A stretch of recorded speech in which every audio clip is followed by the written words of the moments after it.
Yan, that's an old file. Tingnan mo yung color ng papel. Yeah?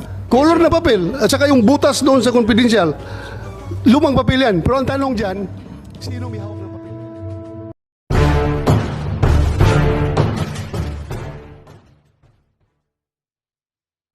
Halimbawa, ako si Morales, gagawin ko yan. At inamin naman niya, pinirmahan niya.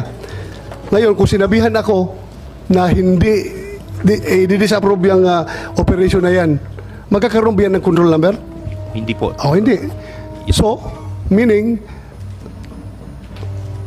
tingnan mo nature ng papel. Tingnan mo, kung sabihin mo, new file yan, that's an old file. Tingnan mo yung color ng papel. Yeah? Color na papel. At saka yung butas doon sa confidential. Lumang papel yan. Pero ang tanong dyan, sino may hawak ng papel na yan? Okay, diba? that's what we are going to answer Okay. po, Your Honor, in my next presentation. And Oh, so, some of this, like, settle tayo dyan na kung hindi yan na-submit at hindi na-approve, obvious, hindi talaga magkakaroon ng control number. yes po. Correct? Yes Okay. po. Please continue. But napakalinaw po during the series of questions na tinanong po yung ating resource person that he cannot even present any evidence that would prove that these two documents ay talagang nangyari or totoo. In this pre-operation report, makikita po na If you're going to say na hindi totoo yung papel na yan, parang na rin sinabi mo na ako'y nauto ni Morales. Kasi sinabi ko naman talaga, totoo. Makita mo na yung papel, oh. Discolored. Andyan yung papel na yan. Ang tanong lang kayo kung sino may hawak. Ha? Your Honor, as Ako'y naniniwala na may papel na ganyan talaga. Despite the fact na soft copy lang yan. Paano magkakaroon ng soft copy kung wala yung papel na yan? Recording in Diba? progress. Very clear yung papel. Brown na nga, oh, sa kalumaan niya. Iulit, oh, tingnan mo. Mga stain sa baba, oh. Inbintuhin mo yan. Pati yung butas doon sa panser. Just one. Physical examination of the papel. Although, Xerox lang yan. Pero yung original na papel yan, tingnan mo. Na lumang papel talaga yan. Kaya nga, ako yung naniniwala sa inyo na wala talaga sa inyo. Most likely, ito sa akin. Kung hindi man ito nalagay sa file ninyo, ito honest opinion ko ito. Kung hindi ito nalagay sa file ninyo, pwedeng ang gumawa nito siyang nagtago ng papel na ito. posible po. Ako, to be honest, I'm not destroying you, Morales. Ako, isang rin sa iniisip ko na pwedeng ikaw gumawa nito, hindi mo na-submit, baka nasa iyo yung papel na yan. Pero, sige lang, I am giving you the benefit of the doubt. Pero pag sinabi ninyo, ikaw, attorney, kung sabihin mo na never nag-exist yung papel na yan, yan ay gawa-gawa lang. Maniwala kaya ako sa'yo? Yung nature ng papel, kahit na photocopy lang yan, paano lalabas yung soft copy kung walang hard copy? Oh, anong sinisirox niya? Kung ano kinukopyahan kung wala yan? Kung hindi yan existing? Your Honor, if I may. Yes. Siguro po yung papel na to, dokumentong to nag-exist. Oh, But nag-exist only on nga. the part of the Mr. Jonathan Morales, because these documents that I have been mentioning, never po itong naging part ng official document Well, of today. naniwala ako sa inyo pag dineclare nyo yan dahil talagang tinignan nyo sa record ninyo. Tinignan nyo sa record nyo. Wala talaga yan. Yes, Pero Your Honor. please do not make that impression to this committee na non-existent yung papel na yan. Paano nagkakaroon ng soft copy kung walang hard copy niyan? Existent yan, but you cannot determine the location of that paper. Yes, Your Am Honor. I correct? Okay, so dapat magkaintindihan tayo dyan. Yes, Your Honor. At tayo nagdududa kung sino nagtago ng papel na yan at sino nag-leak, di ba? Sino? Kaya yan tayo nagkakaroon ng investigasyon. Okay, Your Please Honor. continue. Thank you. Mr. Chairman, if I may, if an agent prepares a pre-op report, theoretically, and does not submit it, dahil nagdalawang isip siya, natakot siya, kung ano man ang motibo niya, o nabayaran siya, kung ano man ang motibo niya, he did not submit it, as you testified, wala sa records niyo. Is that document confidential? Is that document part of your official records? My answer, Your Honor, it's no. it did not become part of the official records of PIDEA. Maybe that documents ay naging official or personal file lamang po ng ating resource person. Ngayon, ang personal file ng isang resource person, tulad ng sinabi ng ating chairman, nung siya'y pulis, marami siyang mga informant, may mga ebidensya ka nakakalap. Pag-alis sa departamento, pag-retire, dala-dala niya yun. Iuwi niya yun. Parang ako rin yan. Nung nag-congressman ako, nag-governor, unang term ko sa Senado, nung natapos, dala-dala ko rin lahat. Malay ko bang bawal yun? Sabi nga ni Senator Tolentino, wala namang batas na nagsasabing bawal yun. So hanggat hindi tinatanggap ng PIDEA para magpasa kayo kung itutuloy nga ba yung operasyon o hindi pa opisyal na dokumento ng PIDEA yun. Ganun po ba interpretasyon Yes niyo? po, Your Honor. So it may be a document prepared by a PIDEA agent, but not something that the PIDEA would stand on as of yet, because it has not yet been tested, the veracity, the validity, at hindi hinusgahan pa kung ito nga ay i-operate natin o hindi. Yes po, Your Honor. Ngayon, tudutuan ko po kung pinapanood niyo po yung mga hearing ni Senator Bato na number 1 yata to sa social media ngayon, ang aligasyon ni Ginoong Morales ay hindi sa pinayagan i-operate. Pinigilan siyang i-operate. Umakyat hanggang kay General dating Director Kakdak. Umakyat hanggang kay Gadapan. Umakyat hanggang kay Sasawa. Ang dami ng pinuntan. Kaya pinatawag pa rin siya sa Malacanang. Ang tanong ko, kung hindi bahagi ng record ng PIDEA, paano ito matatanggihan ng kahit sino sa PIDEA kung wala sa records? Your Honor, actually po ang nangyari dito kasi is hindi po sinunod ni Mr. Morales yung standard procedure of PIDEA. Kasi pag may dumating na confidential informant, yung dapat gagawin niya after conducting interview, si Mr. Morales dapat kakausapin niya rin po yung kanyang immediate superior, which is the division chief during that time ay si Director Francia. And after talking sana kay Nasa si Director Francia? Francia, Nasa si Francia? submit po siya ng Tabel? excuse letter. Nasa- Your Honor, Mr. Chairman, dininay nga po ang extraction po ni ano. Wait until I recognize you, ha? Kaya may chairman dito para ako magdala sa discussion. Tatanungin kita mamaya. You want to say something? No, he was about to say Yes. something. After po sana sa kanyang division chief, dapat malalaman din po ito ng kanyang director. And during the time, it's Director La Chica, yung Director of the Intelligence and Investigation Service. Nagtataka po kami kung bakit even yung kanyang division chief, si Director Francia, even yung kanyang Director in the Intelligence and Investigation Service, si Director La Chica, hindi man lang na-inform. In fact, wala silang kaalam-alam sa nangyaring ito. Dumirekta daw siya kay Deputy Director General for Operation, si then Sir Gadapan. Hindi po yun yung normal procedure. In fact, the Deputy Director General for Operation, hindi na po kailangan yung approval niya. In preparing this particular documents na dalawang yan, hindi po kailangan yung approval ng DDGO.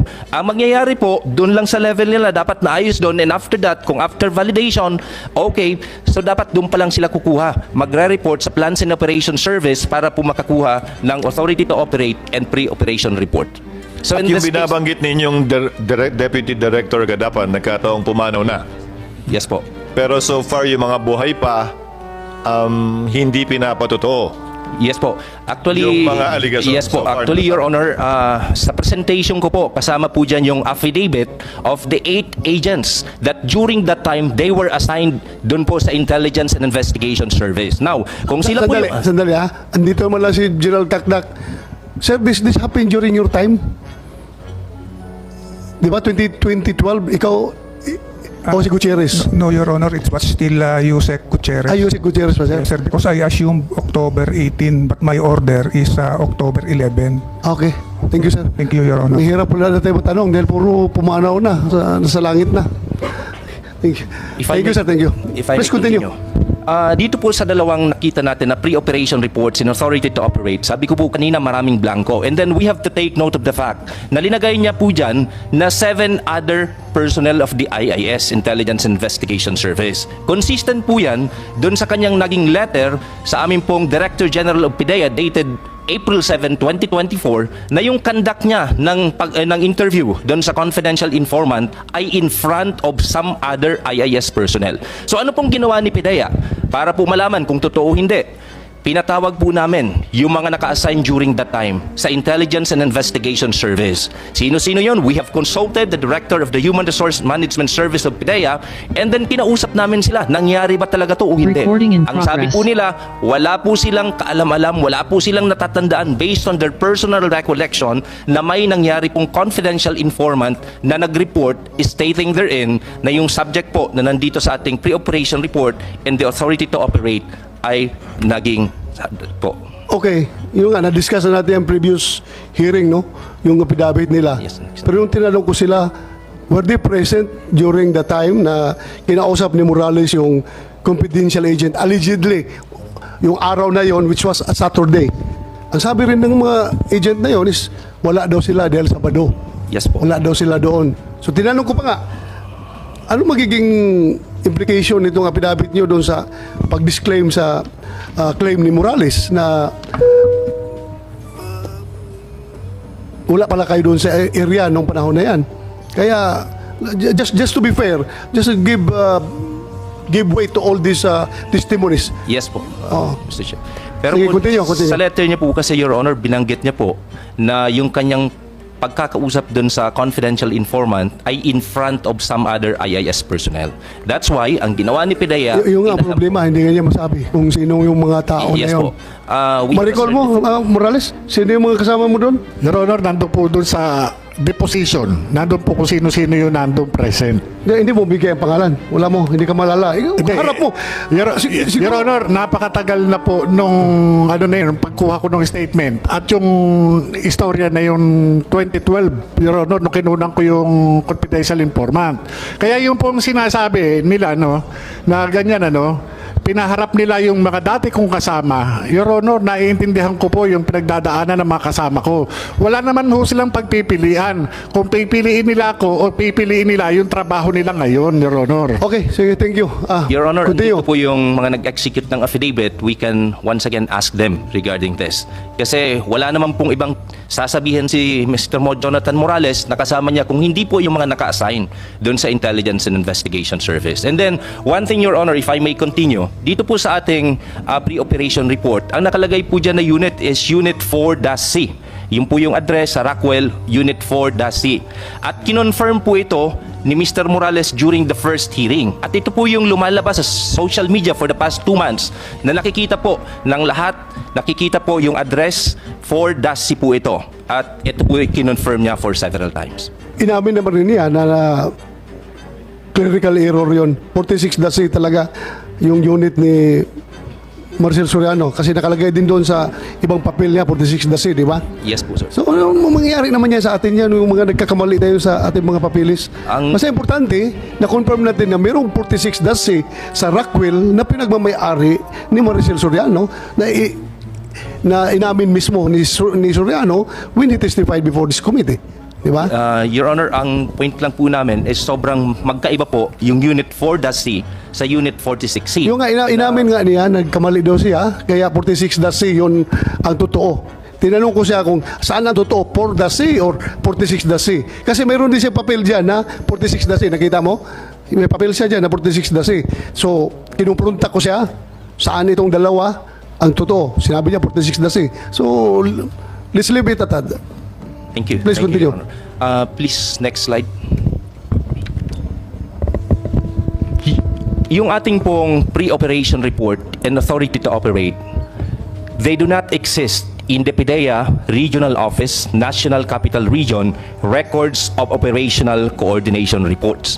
Makikita po natin dyan na yung March 10 and March 12, 2012, meron pong naging coordination. March 10, ang serial number po ay nagtatapos sa 22, yung March 12 naman po ay nagtatapos sa 23, indicating na wala pong other coordination nangyari in between the March 10 and March 12. Yung March 10 pong binabanggit dyan, hindi po yan yung tungkol doon sa pumuntang confidential informant kay Mr. Jonathan Morales. Gusto ko pong i-reiterate na ito pong papel na to magpapatunay na wala pong anumang nai-report sa regional office ng National Capital Region pertaining doon po sa pumuntang confidential informant. At hindi po ito madadaya dahil serialized po yung control number.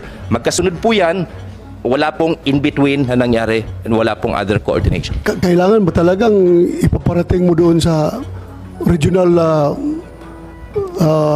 operation regional operation center kapag may magpunta sa iyo na informant? Ganun ba? Your Honor, lahat po ng coordination, Hindi, it's not about coordination. This is about yung paglapit ng tao sa iyo. Ikaw, may confidential informant ako. Papunta ko sa iyo, sir. May impormasyon ako na ganito.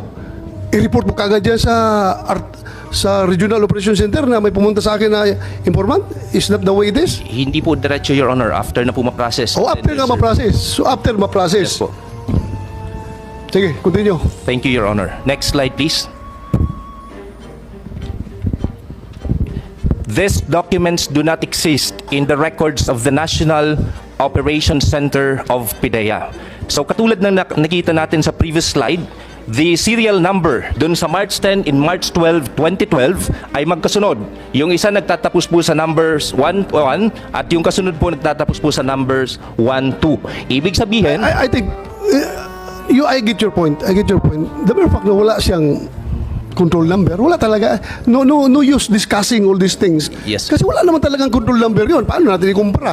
Walang control number dahil na-disapprove, hindi natuloy yung operation, di ba? Yes, Your Honor. So, Just to there's prove, no Your choice, there's no use discussing this. Dahil, to start with, yung papel na pinapakalat sa social media, wala talagang control number. yeah, I'm just presenting this, Your Honor, just to prove that these documents ay hindi po talaga naging official documents of PIDEA. Ay, hindi naman talaga. Naniwala ako sa inyo na hindi talaga. Thank you, Your Honor. Naniwala ako. No need of explaining it. Kayo lahat nagsasabi sa akin na hindi official document yan. Naniwala ako. Hindi mo talaga makita yan doon. Saan mo makita yan? Hindi mo makita yan. Kahit Thank- na anong hanap ninyo.